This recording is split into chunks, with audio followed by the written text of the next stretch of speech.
Hello and welcome to another episode of Virtual Legality. I'm your host, Richard Hoeg, managing member of the Hoeg Law business law firm of Northville, Michigan. And today we have a bit of a follow-up for you. On your screen right now is the thumbnail to a video that we did last week entitled, Don't Buy Horizon Forbidden West on the PlayStation 5. And truth be told, I've been enjoying my time with Horizon Forbidden West, which I didn't purchase on the PlayStation 5. But the reason I titled this thumbnail the way that I did, if you aren't familiar with this story at all, is because Sony priced the PlayStation 5 version in a very unusual manner. As you can see on this tweet that I made just before the launch of the game, Sony was selling a PlayStation 4 and PlayStation 5 copy together for $60 and was also selling a PlayStation 4 and PlayStation 5 copy together for $70. The only issue there being on digital, where you might otherwise be purchasing your copy of Horizon Forbidden West. If you're using a PlayStation 5 system, this $60 version never even shows up. If you're interested in some of the specifics there, please do check out the earlier video. I go over everything there, how it happened, the history behind it at length. But suffice it to say, after the launch last Friday, we have a little bit more context for what these purchases wound up looking like in the early stage launch market. From Game Industry Biz, Horizon Forbidden West is the second biggest PS5 launch so far, and almost a third of sales were for the PlayStation 4 version. Or, as one might also frame it, only a third of sales were for the PlayStation 4 version.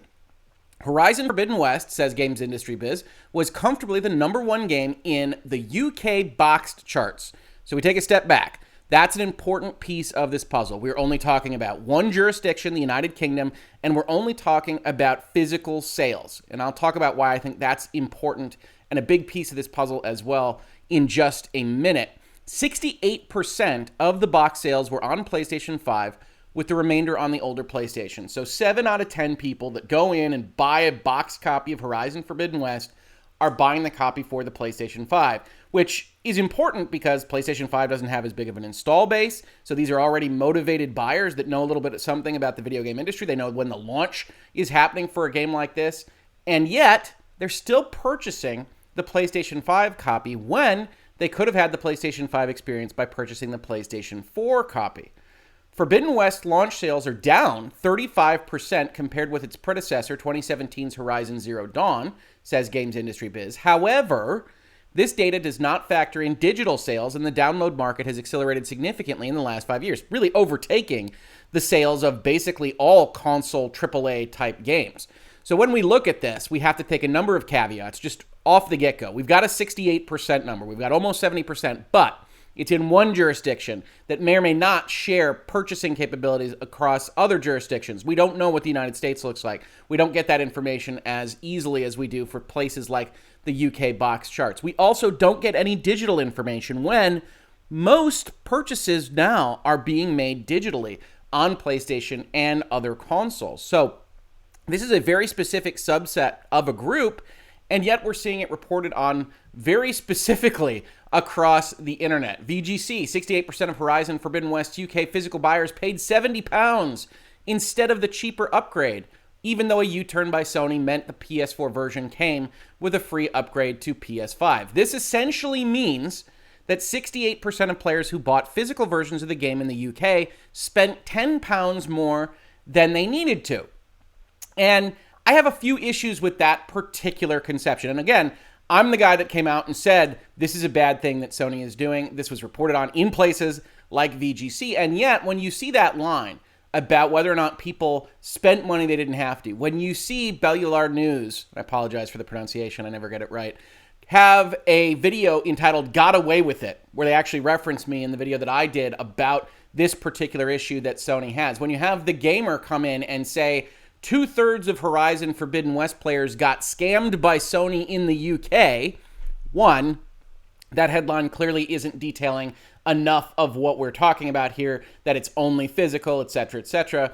Their subheadline is a little bit worse. Sony successfully bilked $10 from millions of Horizon Forbidden West customers who didn't get a single thing in return. Now, this subheading is actually mitigated a little bit in the text of the article itself. I want to give credit where it's due, but clearly you are getting something.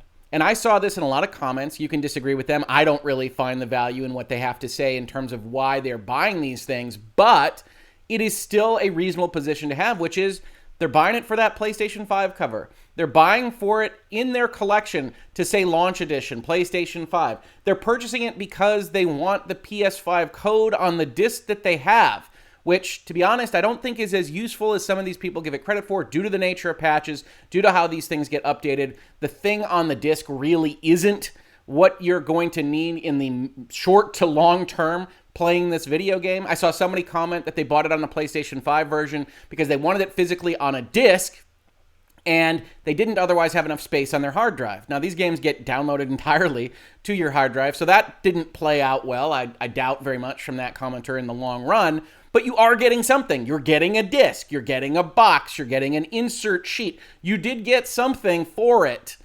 but it probably isn't worth $10, and a number of people aren't going to know that the option existed. If you look at the PlayStation 4 box, it says upgrade available, just like the Gran Turismo 7 box says. There's no differentiation between the fact that that one was free at Horizon and won't be free for Gran Turismo.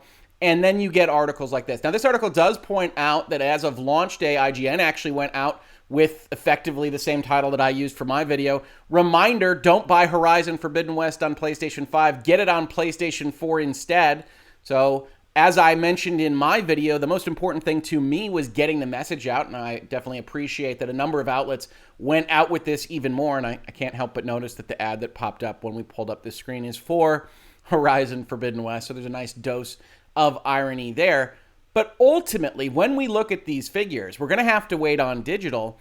And I do think we can't just disregard that you are getting something different from the PlayStation 4 version if you buy the PlayStation 5 box. Some people value things differently than other people. There is a reason that when I did my video here, I focused on the digital editions.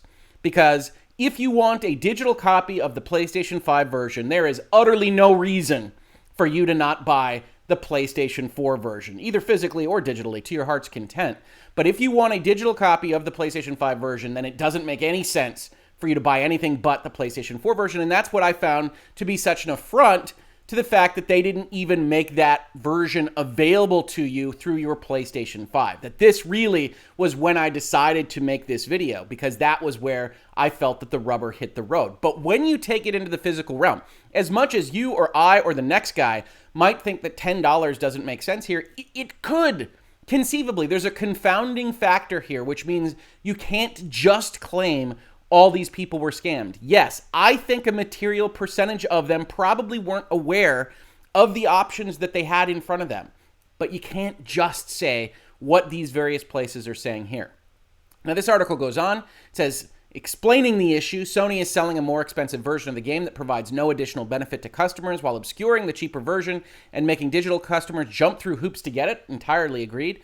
This goes beyond shady practices. Sony is being deliberately confusing and taking advantage of its players. I also agree there. And then the article actually says what I have been saying. I'm sure some of those people were willing to pay $10 for the white box, but the vast majority of customers most certainly did not understand their options, and that's entirely on Sony. So I don't have a problem with the actual text of the article here, and this is the nature of headings and subheadings for articles like this, but I don't want people to just go out there and think, ooh, 68%, that's 70% or so of purchasers, that's $10 per purchase on a $60 to $70 game. That means Sony is stealing hundreds of millions of dollars. We're not there yet. We'll have a little bit more information from the digital sales. I do think all of this was bad business on the part of Sony, and I did want to update you all for it because I think this is an important piece of the puzzle. But I also wanted to kind of separate myself from those folks that are saying that this is just straight up a scam on these amounts, because we don't know what we don't know from what's working in people's heads. At least some portion of this audience decided to get a PlayStation 5 physical version because that's what they wanted and $10 was worth it to them. Hey, in for 60, in for 70. Now, the counter position here, which I find the most interesting, is, okay, let's say that Sony is succeeding on all this.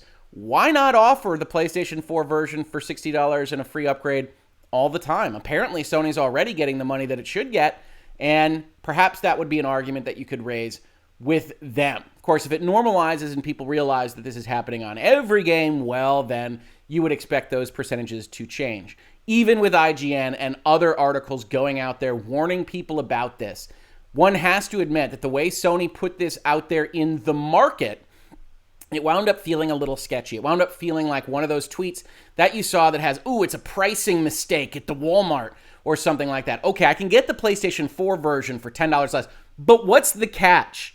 Right? We're also used to buyer beware, caveat emptor, that it feels a little weird going through the website or the app to get a version you don't want to get the version that you do want for $10 less. Sony knows this. Sony knows this implicitly, and that's why I think all of this is worthy of the coverage I have given it. I know some commenters have come in, particularly Sony fans, and said it isn't worthy of that. To me, this is the kind of thing that really should have a very strong pushback against it. We know Sony isn't likely to go down this road again because they're going to charge $10 for the upgrade at the PlayStation 4 level, which effectively evens out these pricing concerns across the board. But as of the release of Horizon Forbidden West, which is an excellent game, very likely to make my Game of the Year list, I highly recommend it.